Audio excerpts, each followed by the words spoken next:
All right, we are back on 3rd&1 live. That's right, 3rd&1 live, ready to roll. Talking about the sports from this past weekend, and man, there's a lot to talk about for sure with the way that the Thunder have played recently, and with the way that that OU came out big against TCU. Just really big stuff. What are your thoughts, Dustin? Good to have you back. Yeah, man, it's good to be back. I was at a conference this past weekend with my youth students, so that was super fun.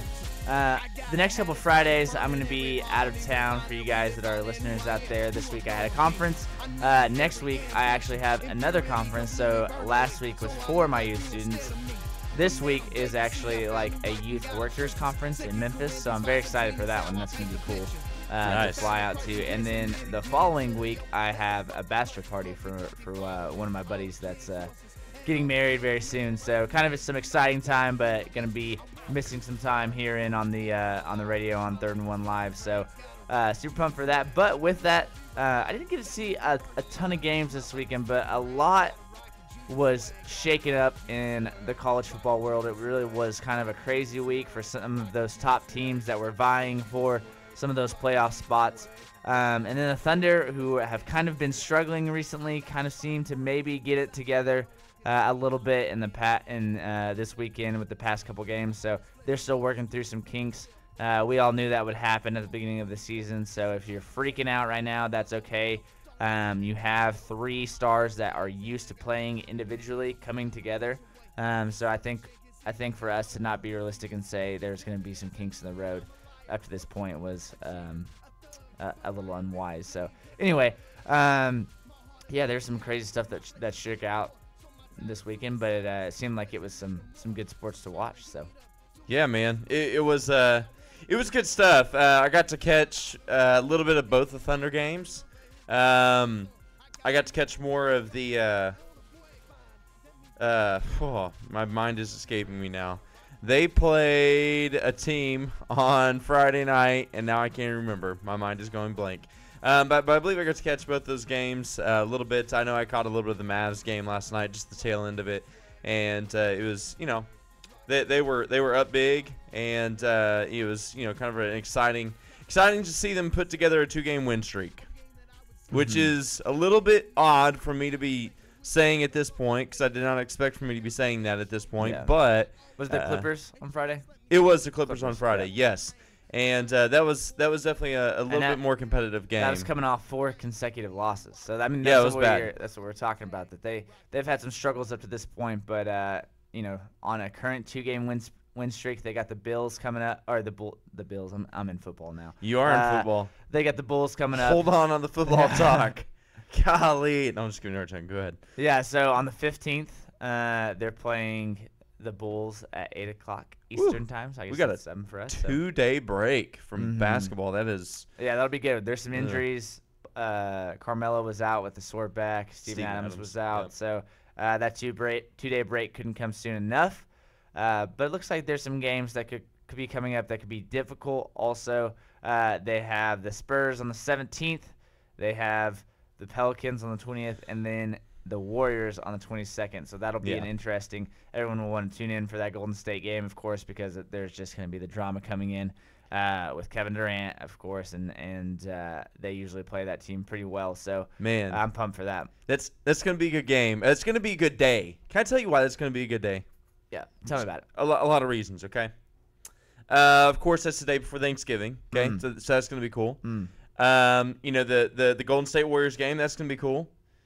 The other thing that's going to be really neat, though, and I haven't really made this announcement on 3rd&1. I only briefly mentioned it on Higher Tech on Wednesday. But my wife and I found out that we are expecting another baby. Yeah. Congratulations, man. And that's the day that we're going to have our ultrasound. So our first ultrasound. So it's going to be really, really cool. Looking forward to it, and thank you. Appreciate it. We are very happy. We have been been wanting a second child, and if nothing else, then to distract the first one. No, I'm just kidding. But for all you parents out there, you know what I'm talking about. Once you have one, you're just like, there's a certain point you're like, man, you need a brother or sister that you can go pester for just a little bit. Every parent gets it. It's real. But no, it's good stuff. We are very, very excited. So yeah, so that's so awesome. Congratulations. Thank you. It's gonna be a good day. It's gonna be a really, really good day, the 22nd. Hopefully the Thunder can pull out a win against the Warriors. I think it would show a lot. I think and we've said this before, there are times when this team plays that you just go, whoa, this is a special team. And there are times when they've played and you just go, wow, this is really bad. Mm-hmm. But I don't think anyone who has seen the really bad, has said anything to the effect of, this is a complete mistake. Now, I know some are questioning if they should have done the Anthony deal, and I get that. But I think...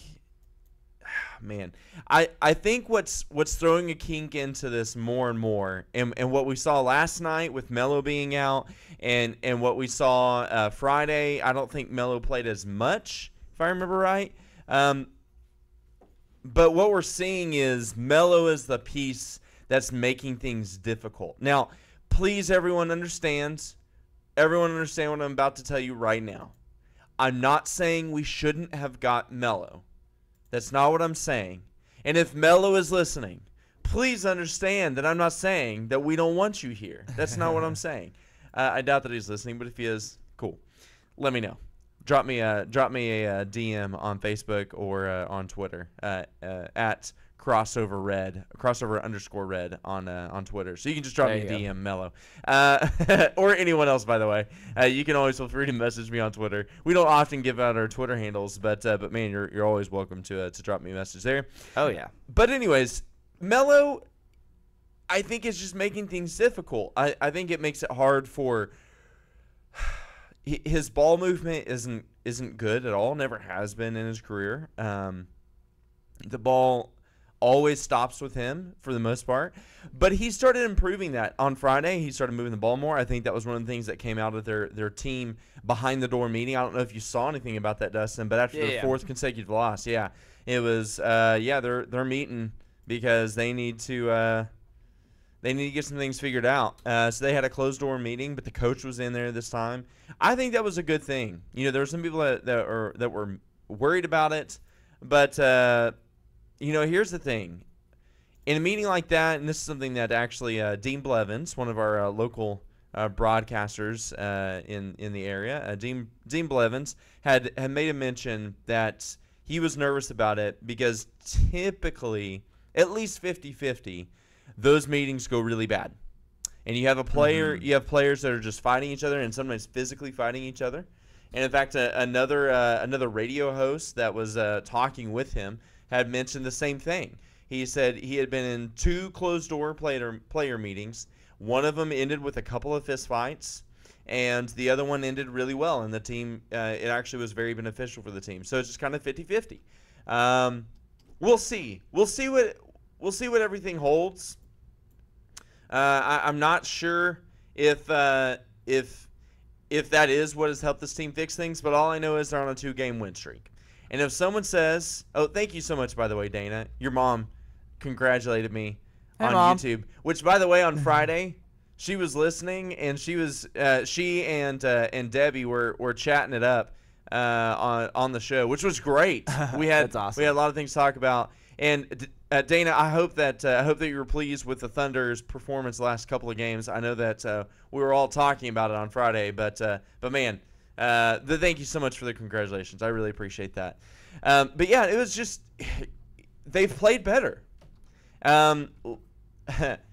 George has dropped, I believe he dropped 37 in both the last 2 games. Yeah, he's really turned it on the last couple of games. And at the beginning of the season, you talked about Carmelo being the piece that didn't fit. I think that's definitely the case up to this point. But looking at the beginning of the season, Paul George was the one that I was a little disappointed in. Yeah. Just statistically, I mean, Carmelo's leading the team right now. But I'm with you. Like, you could tell you can tell that now that Carmelo is out, the team has been playing a little bit better. And I think not expecting that in the beginning, just the style of play that Carmelo has had. I've even been impressed with how well he has worked with this unit. I agree. Which, I agree with that. I mean, if you've seen Carmelo in the past, like, man is just a typical ISO player that Yes. spots up and knocks down some shots, and really it isn't about ball movement. And he's kind of seemed to bought into that idea that he will, move the ball around a little bit. There are times when he's with the second unit that he will just straight up go back to that ISO player,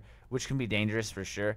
But yeah, it really has been a struggle for him recently to continue to get the ball movement and be a cohesive part of this unit. So it'll be interesting because I think he is a piece that obviously you have to make work. You have to make work with if you're the Thunder. I mean, he's averaging the most points per game on your team. He's a terrific shooter. He's something that the Thunder hasn't had in a long time. Someone that can knock down a 3-shot when Russell drives in and dishes back out. And so he was 7 of 12 last night. I will say he is jacking it up from 3. Now, in a lot of games, not all games, but in a lot of games he's been doing well, but he is shooting a high volume of threes, way more than what he's shot in his career.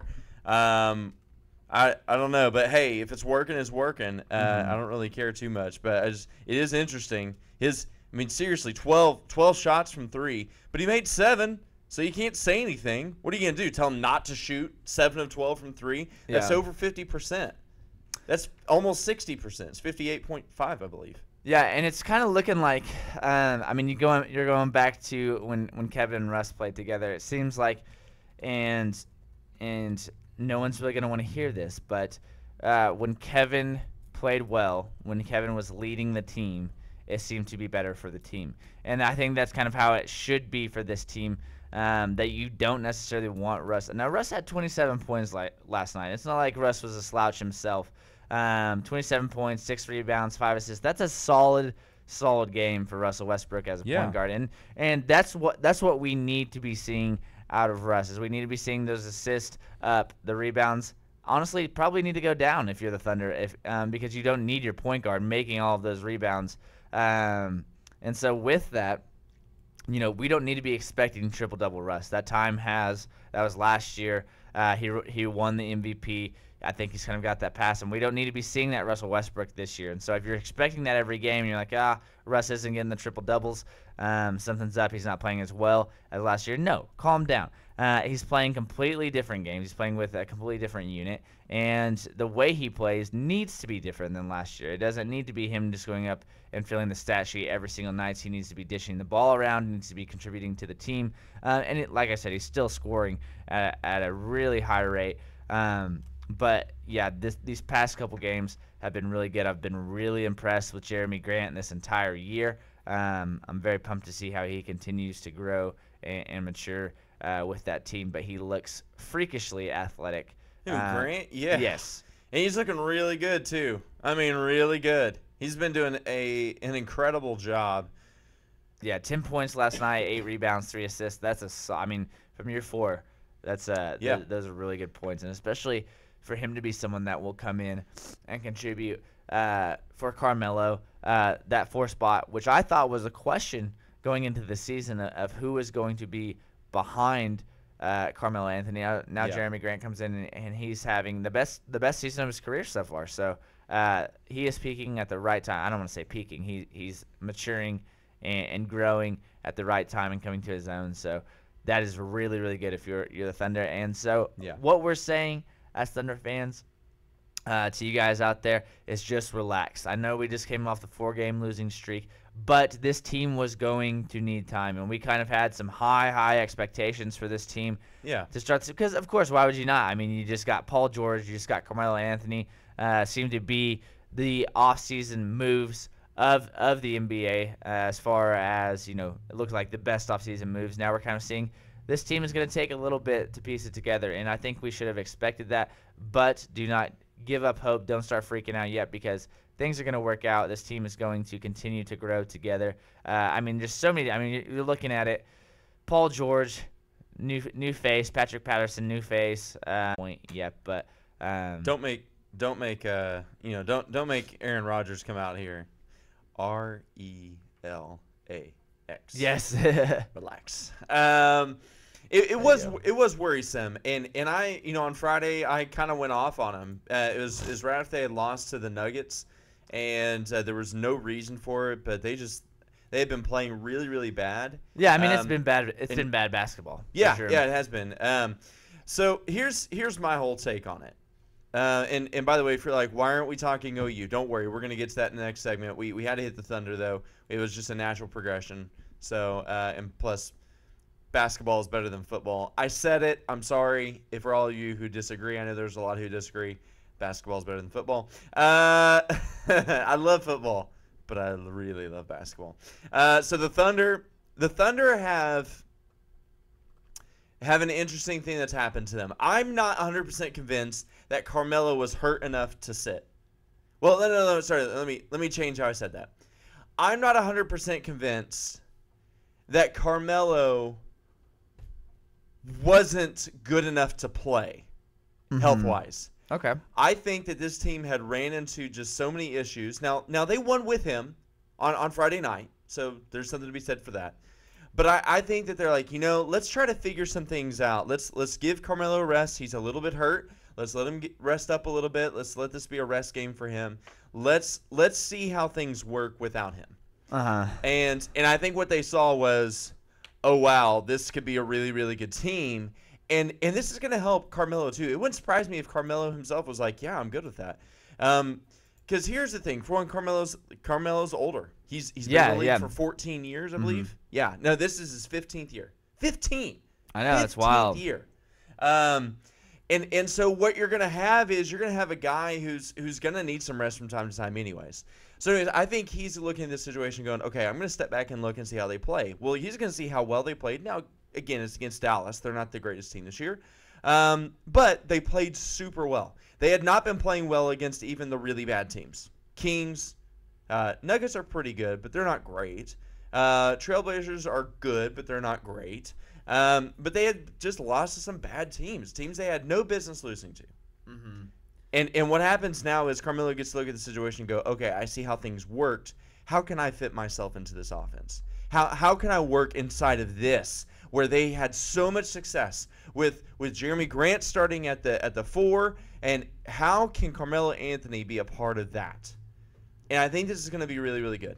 I really do. I think it's going to be a good thing for them. It allowed them to kind of rest a little bit, allowed Carmelo to rest, get his head cleared, and for PG and Russ to just go off. Let's talk about this really quick. Is this just completely far-fetched to me to just think, what if Jeremy Grant started at the 4, Carmelo started at the 2? I'm just telling you, there's no way Carmelo is coming off the bench. Yeah. Do you remember at the beginning of the season, or right before the season started, they were having their it was the first time they had acquired him, and he was having his first press conference, and a guy said, so Carmelo, have you thought about it was something to the degree of, have you thought about how you're going to be able to fit in with this team, if you're starting or if you're coming off the bench, and so he talks for a little bit longer in the middle and goes, wait, what? Yeah. He goes, come off the bench. Come off the bench? He goes, hey PG, did you hear that? I'm coming off the bench.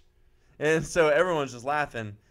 I'm just telling you, there's no way he's coming off the bench. Yeah, well, I'm saying have him start at the 2. So obviously that would put. Oh, sorry, Robertson. I didn't hear you say 2. That was my fault. So that's what I'm talking. Because obviously you have Andre Robertson, who is a fantastic defensive performer. But man, I think honestly Thunder players and probably you too get so tired of just seeing a ball thrown to Andre Robertson when he's standing at the 3 completely unguarded, and not only does he miss the shot sometimes, but so many times he just has no confidence out there at the 3-point line. And so I know that Robertson does so many things for this team that don't show up on the stat sheet. But let's just think hypothetically, what would this team look like if you have Russell at the 1, or Carmelo Anthony at the 2, Paul George at the 3, Jeremy Grant starting at the 4, and Steven Adams at the 5? Because that's in my opinion a pretty fantastic starting lineup. I think you're better fit though, because Melo, you're always going to have to put Melo at the 4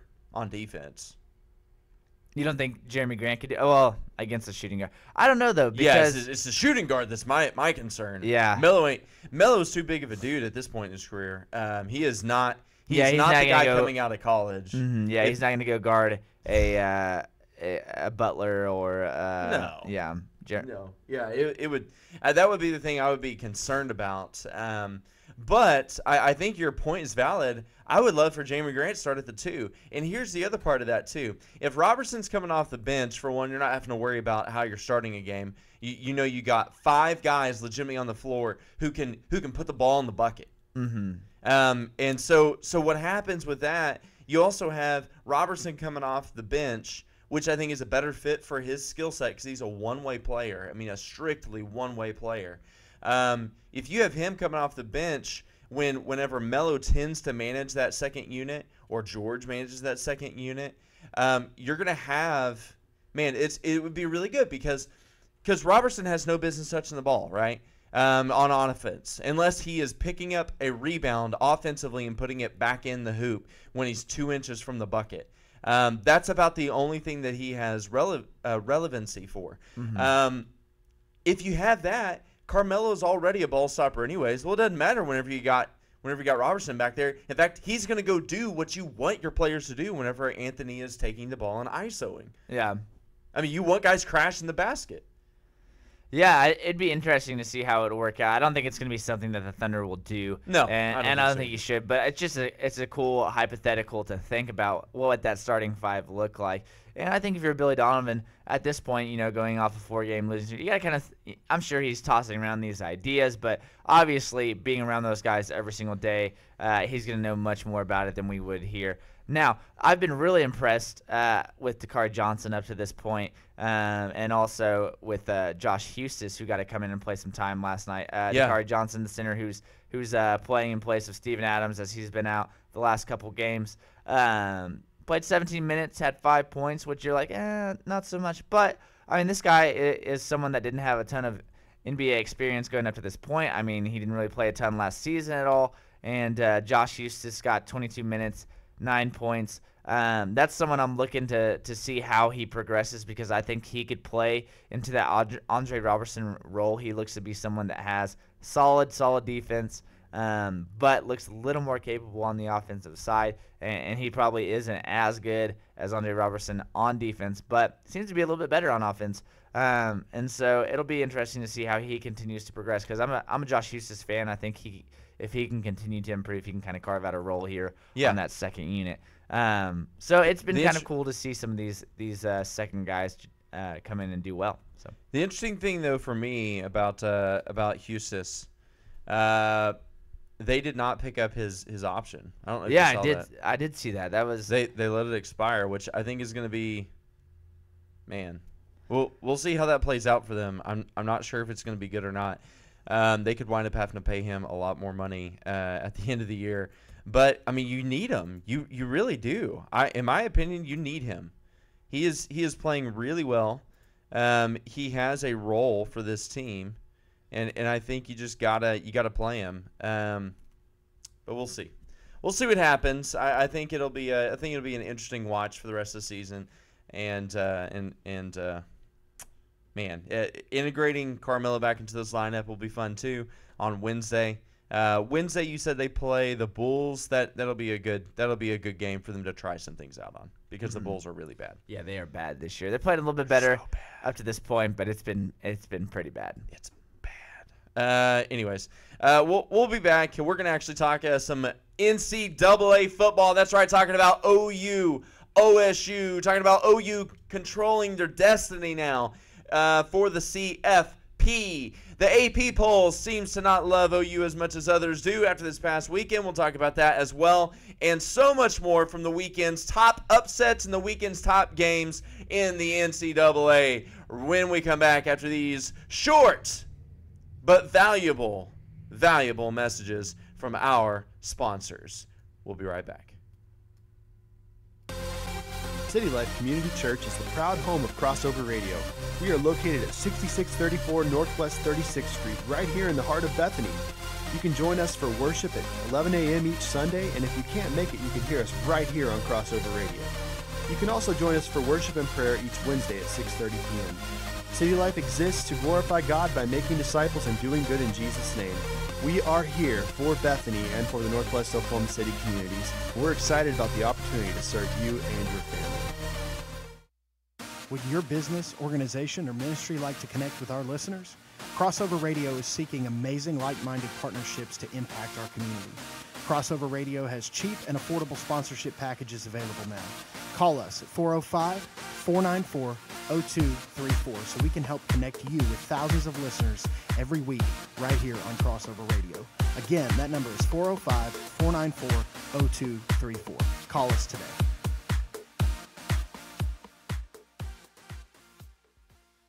Tired of taking up a seat in church or just watching a production?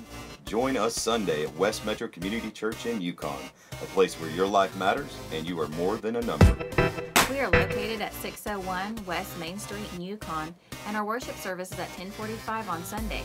For additional information on our student ministry, men's, women's, and mixed small group Bible studies throughout the week, find our information at www.westmetro.org. Come be a part of a church where all are welcome. Crossover Radio. Radio with a purpose.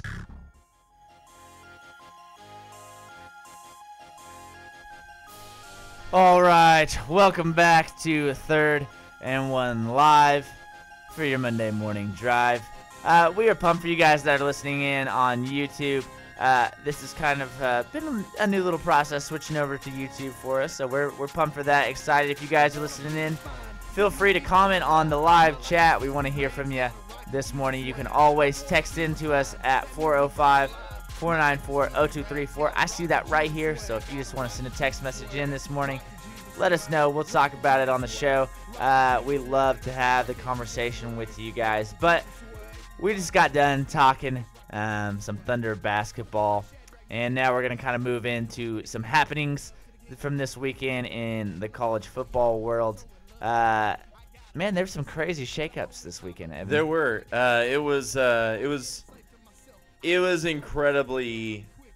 Let's see here. What's the right word? What's the word I'm looking for? It was incredibly good for some. It was incredibly bad for others. Yes. Can we just put it that way? I guess is it okay to just put it that bluntly? It was pretty bad for some, most definitely. In fact, it was so bad, it was like listening to a sink drain, which is what we're feeling out right now. It was so bad. It was so bad. But yeah, no, it was an adventure. The whole Saturday afternoon, evening was really good stuff. I think the early games were pretty ho hum. But after that, it was full bore. In fact, we're going to go over the AP Top 25 poll here in just a moment. But man, let's recap some of these games. So Georgia loses to Auburn in a awful fashion, 40-17. Yeah, that completely shocked me. Absolutely shocked me. I thought Georgia was playing absolutely fantastic, and this happens. I mean, to a team will play bad during 1 week. That's college football. You can't afford to play bad during 1 week, or else you could get knocked off, especially late, because now these teams are going to drop behind all the other one-loss teams. So losing late is always worse than losing up front, like an Oklahoma did or like Clemson did, and then you get a chance to kind of come back and play some of those teams down the stretch and make your way back into that top four. So that's unfortunate for Georgia, because now they're going to be, I mean, with the characteristics of that loss, with how bad it was, they're going to be dropped down below what some of those other one-loss teams are. Yeah, no, it's going to be interesting to kind of see how the rest of it goes, because right now, as things stand, I do think that that OU does control their destiny in the CFP. Oh, yeah. So let's hit some of these other ones. So Alabama barely beats Mississippi State, 31-24. Now it's not like they were playing a slouch team. Mississippi State is 7-3. So there's nothing that I can really hold against them in that. Yeah, it was a dogfight for those guys. Yeah, most definitely was. And but hey, Alabama pulled out. They pulled it out in big fashion in the fourth quarter, 14-3. That was the fourth quarter scoring difference, 14-3. Yeah, and then we're also forgetting Friday that Washington went down to Stanford. I believe that I did call that on Friday. Did you? Nice. I picked that game, and I said I'm going to choose Stanford over Washington. Nice. Good pick. Good pick. Thank you. It was it was fun. It was fun to be able to pick that one. Bryce Love continues to show that it is really only a conversation for the Heisman. It's really only a conversation between he and Baker Mayfield. See, I feel like it's straight up just, and this could be the OU fan, but I don't know how you don't have, that's how it's shown up too for a lot of the voters. I think his Heisman odds were like 20-1, something ridiculous. Yes, no, I agree. I think Mayfield controls it at this point. Last on Tuesday, and we talked about this on was it Tuesday or Wednesday? Yeah, he's getting Tuesday. He had all of the first place votes for ESPN, which he has not been getting a lot of love from ESPN, but he finally did. And Saquon dropped below Bryce Love, and nothing about this. Rightfully so, yeah. Yeah, and nothing about this past weekend is going to suggest otherwise. Because you know what he did versus Washington? Time about Bryce Love, 166 yards, 3 touchdowns, 5.5 yards per carry, and then he had a reception for 12 yards. He really did. He killed it. So. I do think it's kind of for those guys. It's vying for the number 2 spot at this point. I think with the last couple games, Baker has really gone away with it. And man, what an exciting time as an Oklahoma fan to think about. Having another Heisman statue out there in Heisman Park. So that's something that if you're an OU fan, you got a couple more games with that guy. So sit back, watch it, enjoy it. Because he's been a great one for sure. And here's Saquon Barkley's numbers versus Rutgers. Again, I hope the guy does well in the NFL. I think he can. He has a lot of ability. I hope his story continues to progress just from where he came from and everything. I really do. But here are his numbers versus Rutgers. 35 rushing yards, 2 touchdowns, 2.5 yards per carry, and a reception for 20 yards. 35 versus Rutgers. Yeah. And here's the deal with Saquon. I tend to hate on him a little more than most, being the Oklahoma fan, because I feel like the narrative with Saquon, with all the little media outlets, was like anytime he did absolutely anything, it was like, there goes Saquon Barkley. Give him the Heisman right now. And so it was like anytime he did anything, there wasn't a ton of love for Baker Mayfield. And there's still even up to this point, I feel like when Saquon does something or Bryce Love does something, I get like a notification on my phone saying like, oh, Saquon Barkley or Bryce Love really trying to add to their Heisman resume. And I'm not seeing anything about that from Baker Mayfield, which is just is strange. And it's not that he's not getting love from voters. He completely is. His odds are very high. But it seems like some of those media outlets are really trying to shift that narrative to one of these 2 running backs.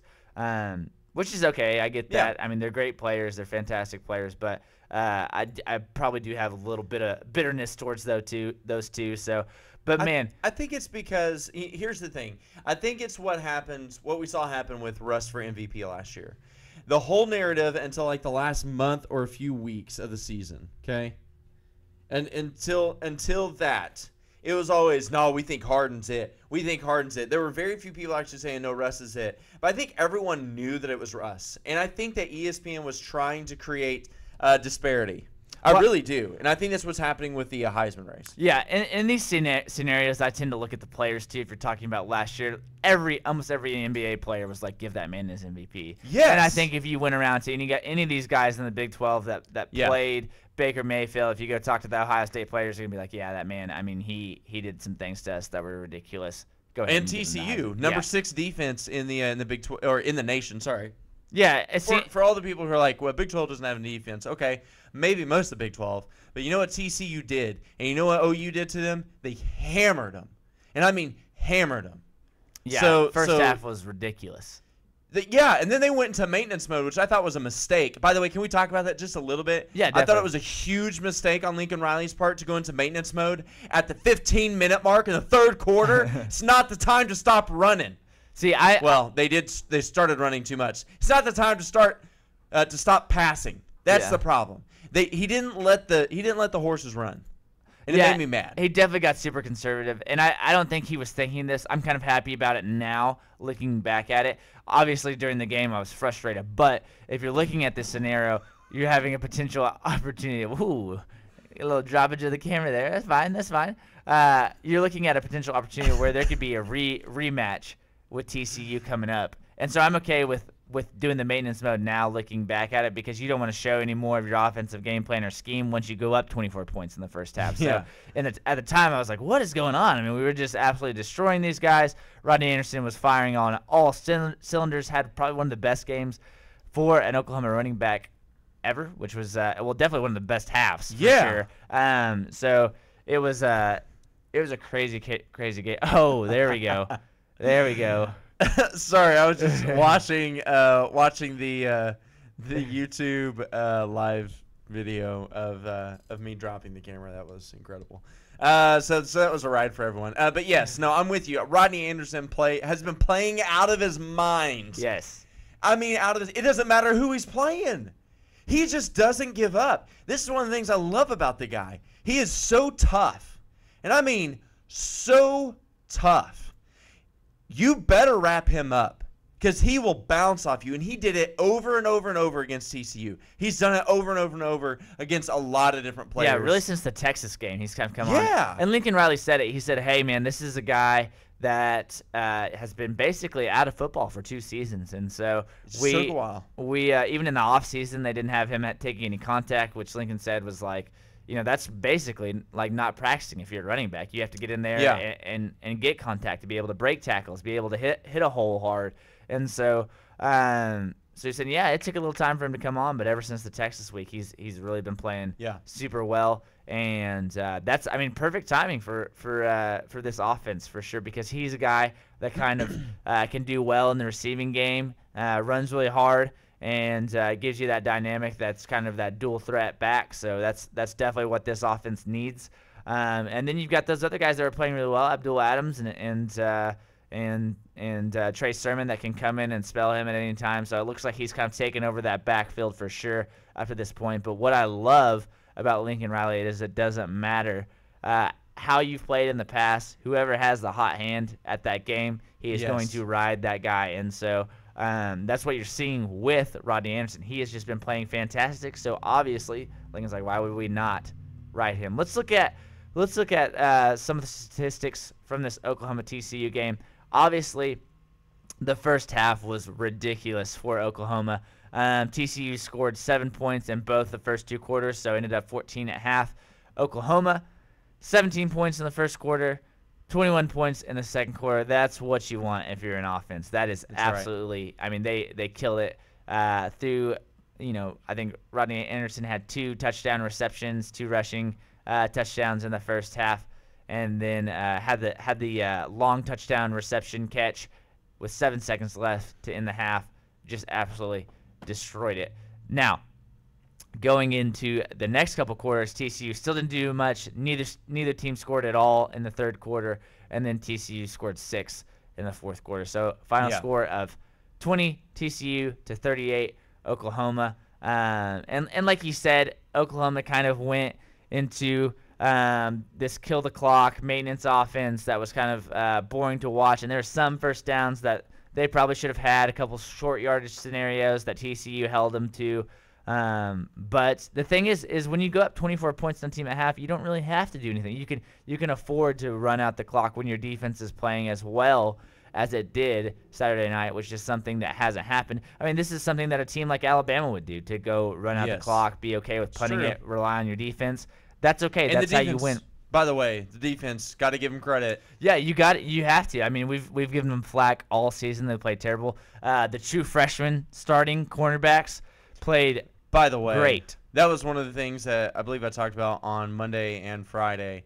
But I am so excited. I'm so excited for these guys. They are doing so well, incredibly well. And I think it's one of those things that we're going to see. We're going to see a lot of we're really going to see a lot of what to expect for the next few years out of these guys, because they're playing so well, and they're only true freshmen. We had 3 true freshmen starting backfield. Yeah, in the secondary. And then you got Kenneth Murray as a linebacker, which he just feels like one of the guys now. He's been there all season, but 3 new starters in the defensive secondary, right? Trey Brown, Trey Norwood at corner, and then Robert Barnes at safety. I think Robert Barnes has probably struggled the most up to this point. There's been some times as far as tackling where he seems to his feet get a little frozen and he kind of stiffens up a little bit. But I think all of those guys have a bright future. And man, it's really when those guys came in against Oklahoma State, that was when their offense kind of started to sputter a little bit, which is wild to think about. But I don't know if you're Jordan Thomas. I think Parnell Motley, there's still hope for Parnell Motley in the future, but Jordan Thomas, man, you're talking about a guy that had potential draft stock this past year that came back, probably could have got drafted around 4th, 5th round last year, came back for a senior year, and I don't think he will get drafted this year. I don't think so. It's kind of, that's an unfortunate scenario for him. I don't know what happened to him, whether it's in his head or what the deal is, but his play this year has been, I mean, it's been the worst of his career. I mean, looking back, his sophomore year, he kind of was the guy that's like Trey Norwood right now, where he came in and you're like, man, who is this guy? He's playing really well, playing besides Zach Sanchez at that point, and really has regressed since that moment. So it's been unfortunate to see Jordan Thomas, a guy that probably, like I said, played himself out of the draft, but you have to have some optimism. Now let's talk about this, Evan. Okay. And it's probably a little too early to do this, but we're going to go ahead. Looking forward to next season. Oh, coming back. Golly. So the Big 12 is going to be shaken up quite a bit. You're looking at, let's think of, senior starters at quarterback. Yeah. Baker Mayfield, Mason Rudolph, Kenny Hill. Trying to think of who else. Iowa State losing their starting, senior quarterback. Well, they're just going to play Lanning, right? I think Both he's ways. a senior too, right? I was kidding a little bit because everyone's like, man, this guy is playing, but they couldn't even play him against West Virginia because he was so dog tired off of defense. I know. He's doing anyways, some crazy things. I just kind of laugh about it. It is cool. It's a cool deal. I mean, the guy's an awesome athlete. I think he'll make it in the NFL for a little while. But he plays all 3. He plays special teams, offense, and defense for QB and LB. But it's going to be interesting to kind of see what happens with that. But I'm with you. Is Tech starter a senior? I'm not sure. No. Shane Bichelle is a soft. No, not Texas. Tech. Oh, I'm not sure if he is or not. I think so. I think you're right. Mm-hmm. Because I think that was part of the rhetoric was he sat behind Mahomes for so long, and now he's getting his chance, and Texas Tech is still Texas Tech. So looking at that, that's the top 4 or 5 offenses right there. Boom, lost their quarterback. So it's really going to be a shakeup in the Big 12 next year. And I think that's when Texas makes its move. I could see that. I could definitely see that. But going back, let's look at what Oklahoma is losing really quick. So they lose their starting left tackle in Orlando Brown. They probably lose Mark Andrews to the draft, I'm thinking. Yeah. They lose Baker Mayfield, obviously. Mm-hmm. And then that's it. Jeff Badette, but kind of a role player. Not hasn't been a guy to take over, which I kind of thought he would, but hasn't been a guy to take over. So that's what you're losing on offense. On defense, you're losing Obo Okoronkwo, which will be huge. You're losing Stephen Parker. And then you're losing Jordan Thomas as well. But up to this point, not looking like it's going to be too bad. And also Will Johnson is a senior. So he's been playing pretty good ball up to this point. But looking at that, they're really not – I mean, other than Baker Mayfield and Orlando Brown and Obo Okoronkwo and probably Stephen Parker. So, I mean, right there, you're naming your 4 captains on the team. So those are guys that obviously have been leaders. But other than that, they're not losing a ton. It's kind of crazy. Can I disagree with you on something? Yeah, definitely. You're saying they're not losing a ton, but Baker Mayfield is one of the sole reasons why they are only 1 loss this year. Absolutely. In a lot of games. Absolutely. And Baker Mayfield, I'm going to miss seeing a fiery competitor. I mean, this dude is so lit almost every game. I mean, it's basically like having Russell Westbrook on a football field. Yeah, you have no doubt. There's always belief that no matter what, that he's going to, on a 3rd down and 15, I'm like, Baker can do this. Yeah. Which with Trevor Knight, when it was 3rd down and 15 or one of those guys, you're like, oh, gosh, we're not, this might as well punt it right now. So. Yeah. So I'm concerned. I'm concerned for that. I really am. And we have a good receiving core with CeeDee Lamb, and we got of course Hollywood Brown, which by the way he just needs to get used to it because that's what the announcers were calling him this past Saturday as well. It's the same guy. It was Gus Johnson again. Was it? Yes, but he's like changed his Twitter handle. He's embracing it. He's Hollywood Brown now. Good. So. He should be. I think it's a nice it's a nice persona as long as it doesn't let it go to his head. But no, I mean I think I'm just concerned. I know everyone's really high on Kyler Murray. I know everyone's really high. I'm not saying he won't do well, but man. We're talking about there will be drop off. There will be drop off. There will be a drop off, and if we're talking about just physical ability, yeah, does he probably have more physical ability than Baker Mayfield? Yeah, probably. But there's a reason why Baker Mayfield walked onto this team and has held the spot ever since. There's a reason. It's not just because he's just the guy, and everyone's just like, oh, well, he's the starter. No, this dude has he has a set of skills. Okay, a certain set of skills. And so this dude is able to perform in clutch. And there's just something about that most guys don't have. Oh, he absolutely has the clutch. And that would be what I say is Baker Mayfield's best attribute. He is one of the most clutch quarterbacks I've ever seen. And you're looking at a difference between Mason Rudolph and Baker Mayfield about a guy that you'd take on your team. I would take Baker Mayfield every time because it seems to be a scenario where Mason Rudolph sometimes struggles in those clutch moments, especially against Oklahoma, against the big teams. He's struggled in clutch moments. But Baker Mayfield tends to rise to those occasions, which is just wild. So I think there is a chance. that if Baker Mayfield goes to the right system in the NFL, that he could do really well. And in fact, everyone's talked about it, and I think it would be a good spot for him, the Saints, just because of Sean Payton's history of Drew Brees, a guy who was too short, couldn't do it, couldn't perform in the NFL, and here he is. He's one of the best quarterbacks of all time in the NFL. I think it's just there's something about that. Drew Brees is a competitor. Drew Brees has just this it factor to him, and he is just what you see in Baker Mayfield, in my opinion. And I think that Baker Mayfield has a shot to really do something in the NFL. He's not the prototype, but here's what we see with the prototypes. Phillip Rivers, prototype quarterback. He's performed well, but it was not worth San Diego giving up one of the best quarterbacks of all time. Phillip Rivers will not go down with the same accolades or the same respect that Drew Brees has.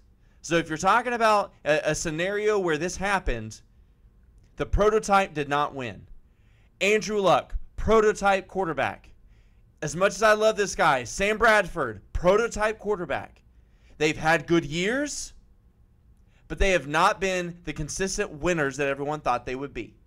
That's just bottom line. Now, Peyton Manning, prototype quarterback. And he did. He performed. But Tom Brady, he was not the prototype quarterback. He just wasn't. He's not as tall as some of those guys. He didn't have the pedigree. That's why he was drafted in the 6th round. Aaron Rodgers, more of a prototype guy. He was picked up in the later first round, but still people took Alex Smith above him and some others, if I'm not mistaken. Yeah, you're looking at it, and when you're seeing prototype quarterback, it's not just the look. I mean, you're talking arm strength, you're talking everything.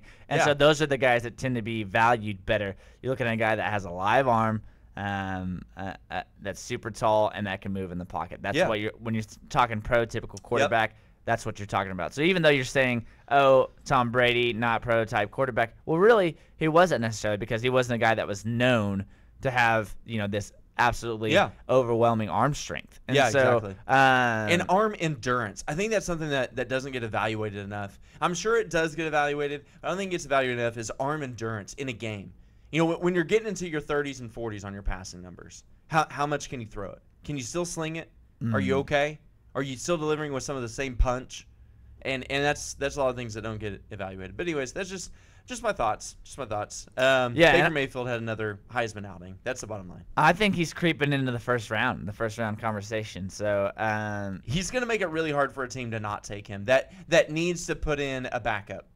Mm-hmm. And we've talked. I mean, it just takes one team. It just takes one team to say we need that guy. We want his competitive fire on our team. So it'll be interesting to see. Right now, I still think he's probably a second-round guy, just realistically. I agree. But like we said, it only takes one team, and I would not be surprised to see him creep into the first round for sure.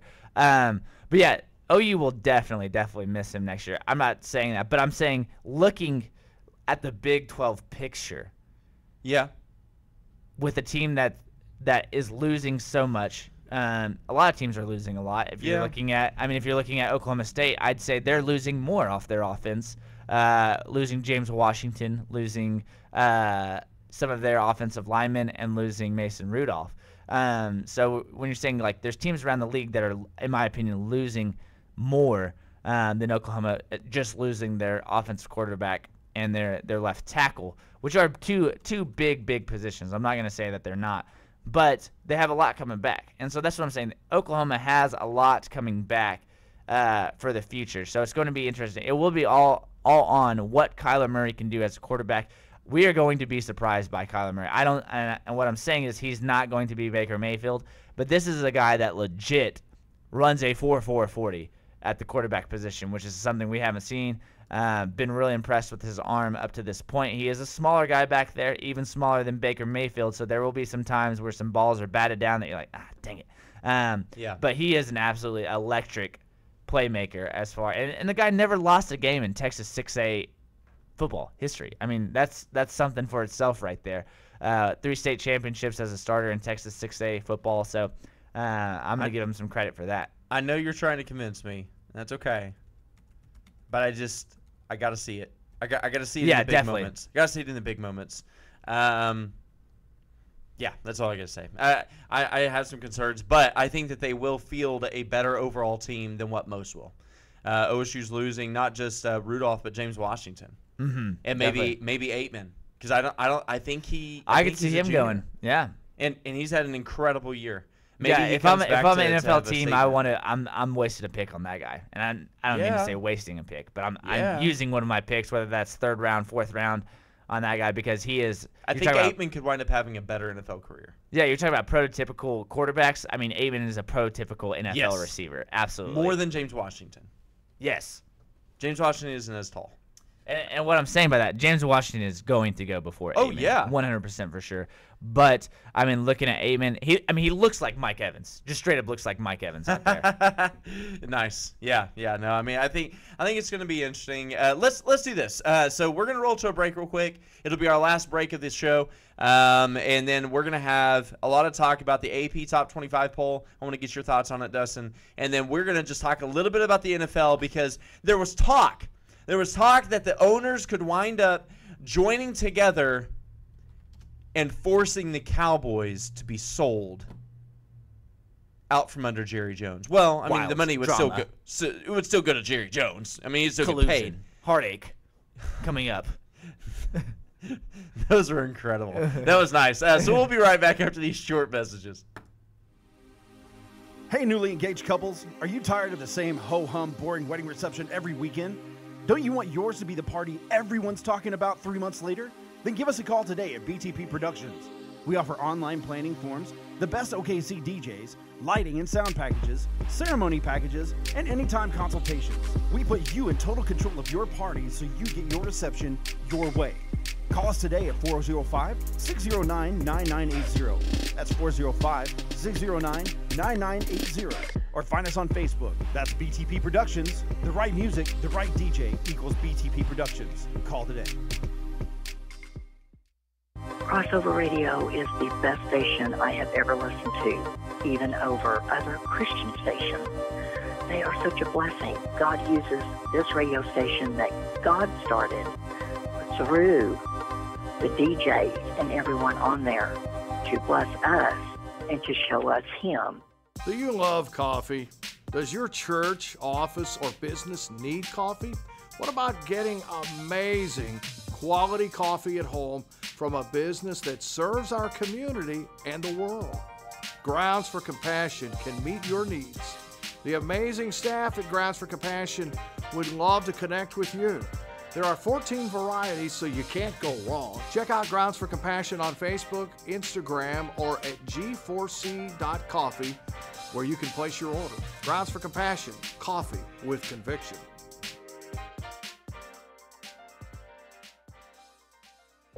Crossover Radio. Radio with a purpose.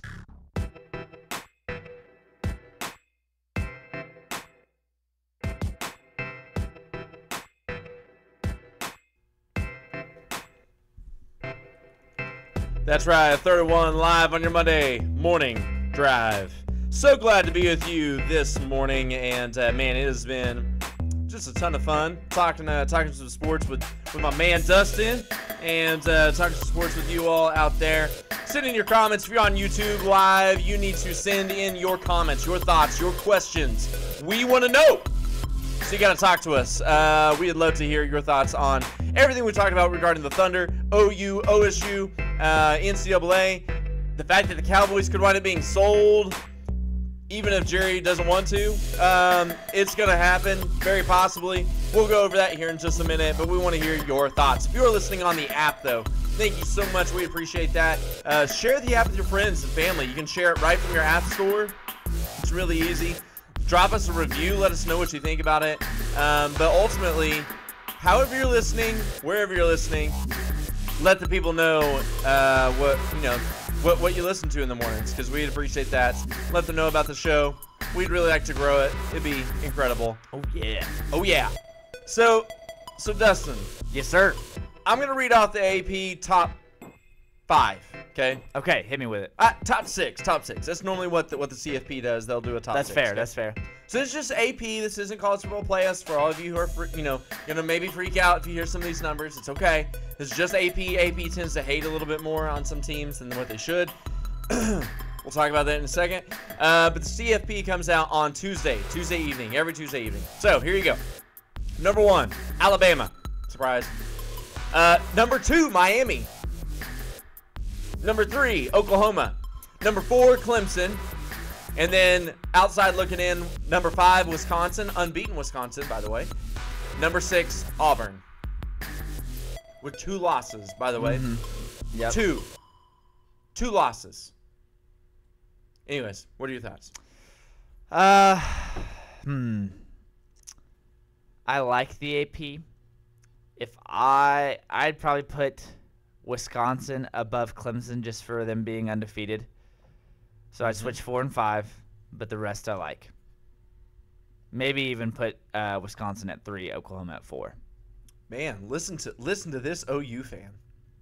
I'm just trying to think of how the college football playoff committee would do it, because I think Oklahoma's going to get a lot more love from the committee, personally. As I think far they as could like go to going number like 2.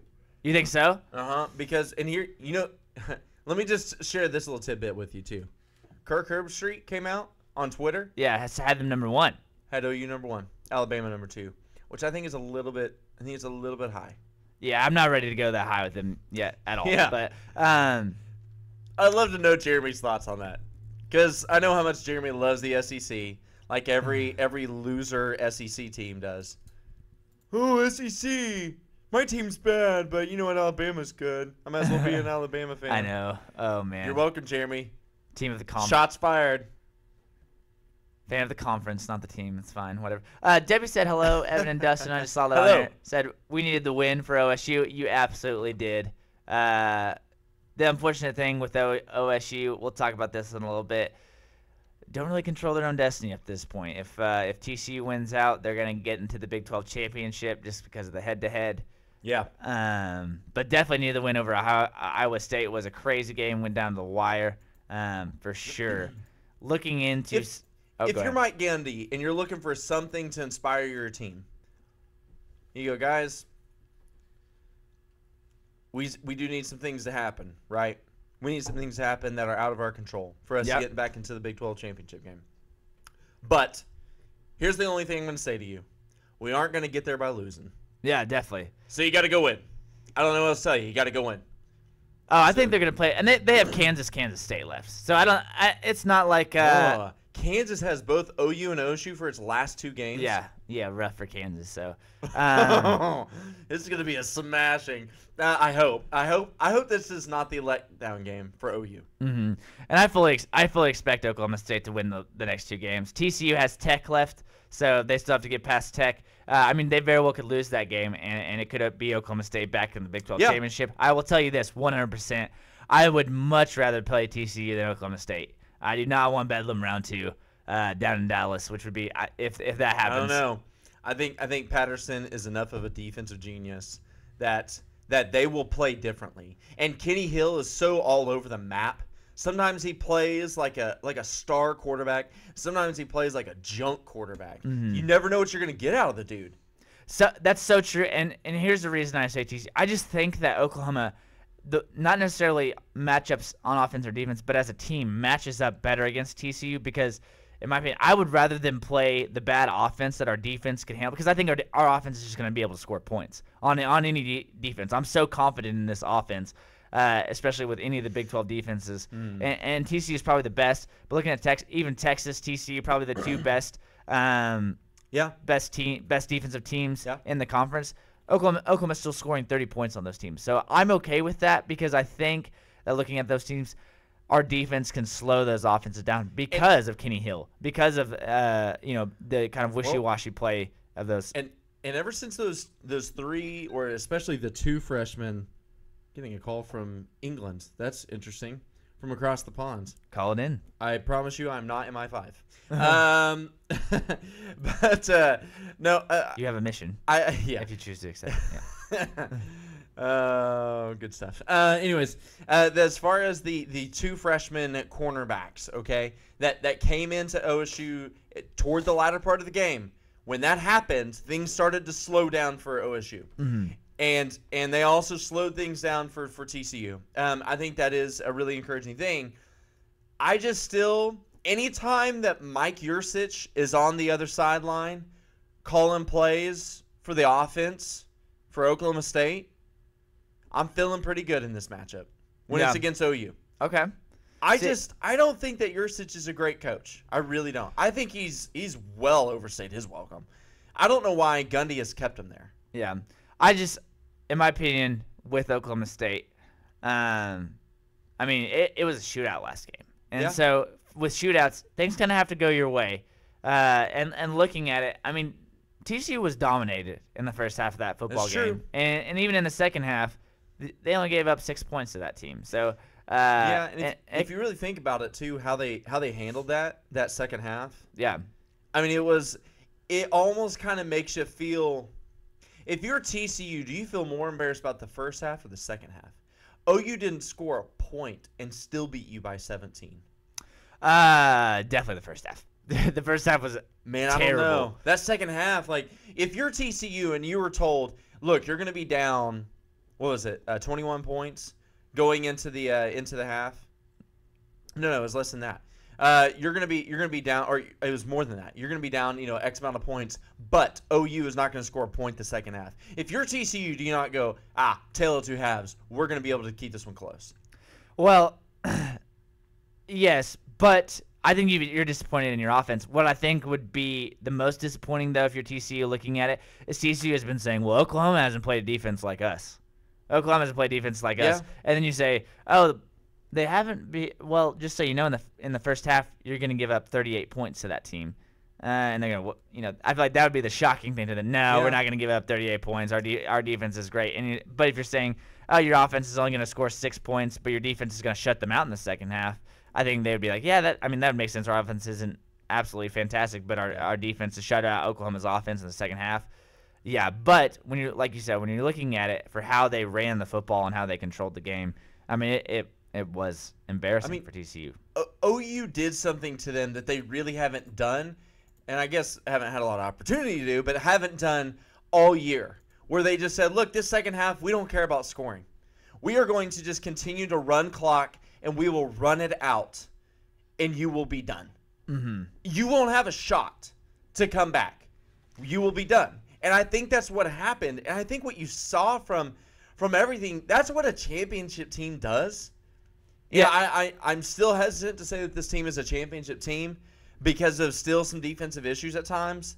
But you know what a championship team does? They say, when we want to run it out, we will run it out. Yeah, and you can't do that if your defense isn't playing well. Yep, you absolutely can't do that. And so I think they had some confidence in their defense last night, working against that offense. No, last night, 2 nights ago.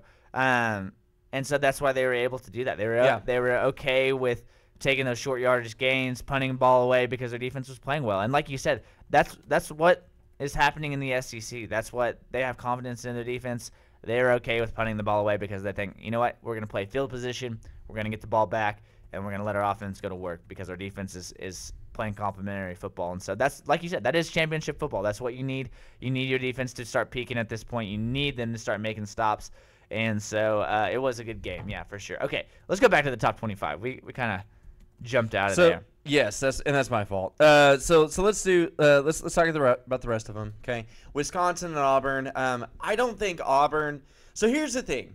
Here's what I was talking to. In fact, I was talking with my father-in-law about it. I think I was talking about it on Friday on the show. If Auburn comes out and they beat. So this is before I knew they were going to beat Georgia. Okay, so if they come out and they beat Georgia, and they beat Alabama in the same. In these consecutive weeks, or close to consecutive, okay?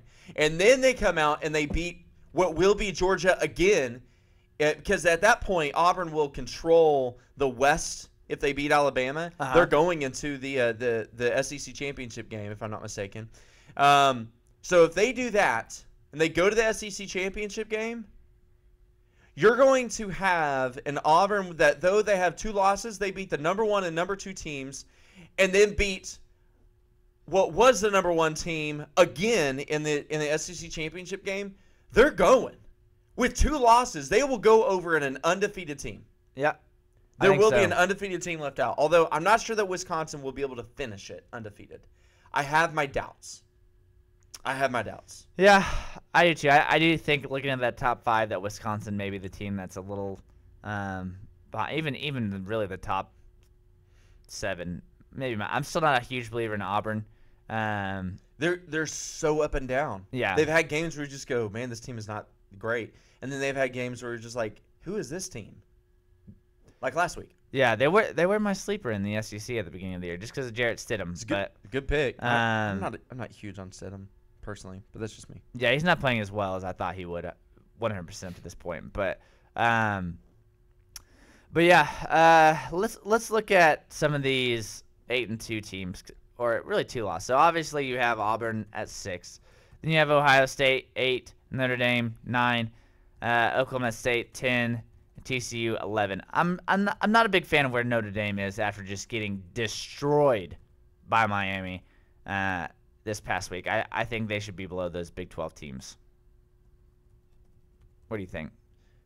Say that one more time. So Notre Dame's at 9. Yeah. At 8-2. Oklahoma State's at 10, 8-2. TCU's at 11, 8-2. I feel like that Notre Dame should be behind the Big 12 teams just because they got demolished by Miami this past week. I mean, by 30 points. Yeah, they deserve to be coupled with USC because I hate both those schools. That's fair. And I wish they were all out of the top 25. But they don't deserve to be out of the top 25, if I'm being objective. Notre Dame has had some good wins. I'm not sure if they've had as good of wins as, I don't know. Oklahoma State has not beat as many good teams as Notre Dame has. That's true. That's a good point. Has lost to Iowa State. TCU. Oh, sorry. TCU and Oklahoma. Mm-hmm. The 2 best teams in the conference right now. Yeah. They lost to both of them. They lost to both of the best teams on their schedule. I'm not sure. I think TCU deserves to be above Notre Dame.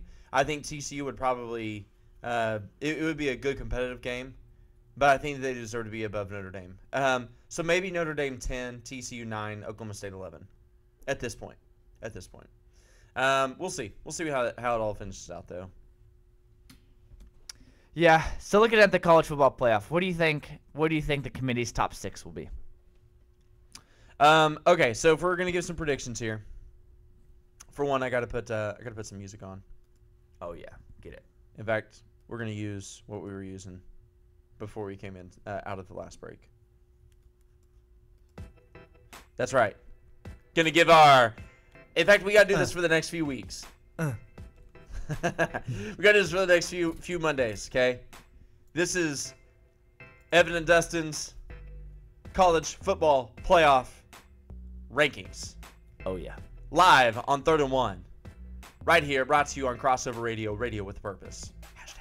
Let me mention before we get in this top 6 of the coaches poll. It's a little different. Is this an updated coaches poll? Yes. Okay, go ahead. Top 6 of the coaches poll. Alabama 1, Miami 2, Clemson 3, Wisconsin 4, Oklahoma 5, Auburn 6. Okay. A little bit different than the AP top 25. Yeah, I think the coaches got it wrong on this one. And the coaches have been lower than the AP and lower than the college football playoff for OU and for some of those Big 12 teams than every ranking that's come out. So they've consistently had them lower. So just keep that in mind. Yeah, that's true. That's true. All right. So if I'm ranking my teams, I'm gonna start with number 5 and number 6. The teams on the outside looking in. It's Auburn just because they're 2 losses. They got to do a lot to still get there. They got to beat Alabama. They got to then go to the SEC championship game and win there too. Okay. So I'm gonna put Auburn number 6. I'm going to put. Now we're saying who we think it should be, not who we think that they're gonna pick, right? Yeah, let's say who we think it should be. Let's do that. At this point in the season, I would say Clemson number 5. Okay, I'm gonna go ahead and agree with you right there. I do think Clemson should be number 5 at this point. I do think when the committee comes out, when they announce who it's going to be, I think Wisconsin is going to be 5. Yeah. But in my opinion, Clemson should be number 5. Yeah, no, I'm with you. I'm with you completely on that. And that's what I was asking. But I'm with you. I'm with you 100%. All right, so my number 4 would be Wisconsin. I think that's what you were just saying about yours, right? Yeah, Wisconsin number 4. Okay. I think what ours about for your number 3? Number 3, I'm gonna go Oklahoma. You're gonna go Oklahoma? I think, and this is tough because Oklahoma has, I think, the toughest schedule out of any teams in this top 6. I think that they have quality wins, probably more than any other team. Their loss to Iowa State is not terrible. Did Iowa State fall out this week? Let's see where. Yeah, they fell out of the top 25 this week. Unfortunate because that makes that loss look a little worse, but still not terrible. Anyone who's been watching football this year knows.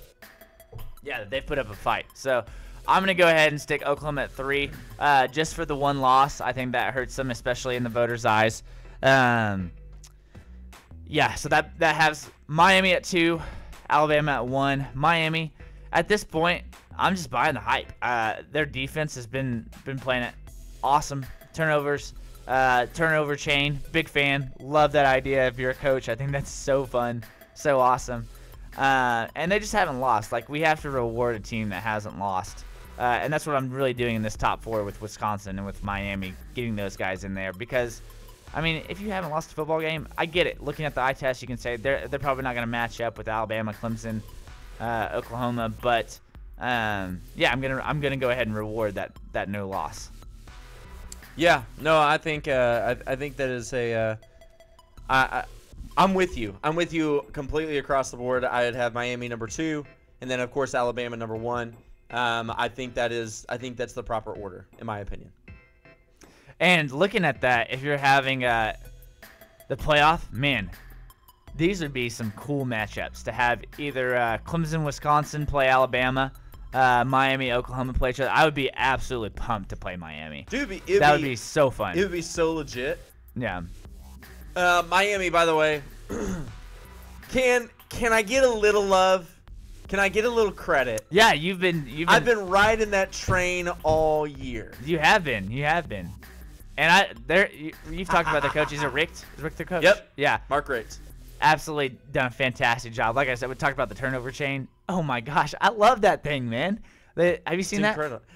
It's this huge chain, right? Yeah, with a U on it, and then okay. anytime that the defense gets a turnover, they give it to the guy, put it on his head. That's he goes awesome. like stands on the stadium and just starts dancing like with a turnover chain. Dude, it's so salty too. It's so good. Yeah, it's just. I mean, of course you want to like give rewards for turnovers. Like you want to. Yeah. That's a huge part of the game. So it's like encouraging these players to get a pick, get a fumble recovery, and they get the turnover chain. Like, I think it's brilliant. I think it's absolutely awesome. So it's good stuff. Mark Richt, though he is older, is still continuing to to at least allow there to be a little bit of flexibility in a system. That he's like, hey, I'm not going to be so stuffy that, hey, no, it's not how we've done it for 50 years. I think that he's like, you know what? Let's do this. This is going to talk to the kids. You think that some recruits right now that are watching aren't going, dude, I want to go play for that guy? I want the turnover chain. I want the turnover chain. Yeah, so that's the thing, too. He talked about it after his post game. He said, hey, everyone in college football celebrates turnovers. He said, we just happen to have the best way to do it. So. Oh, man, that's good. That is really good. So I think it's really interesting. I think that the whole thing is gonna end up well. For OU, I think that they'll they just got to close out the season. Now West Virginia is going to be a tricky game, which, well, we'll see what happens with that thing that I texted you about last night. We'll see what happens with that. To see if we might be a part of that. We'll see. But man, if they can just get past Kansas and West Virginia, you're in the Big 12 championship game. They tend to perform well, at least under Bob Stoops they did in the Big 12 championship games. Not always, but they tended to perform really well. We'll see what happens with Riley, though. Mm-hmm. It's going to be exciting, though.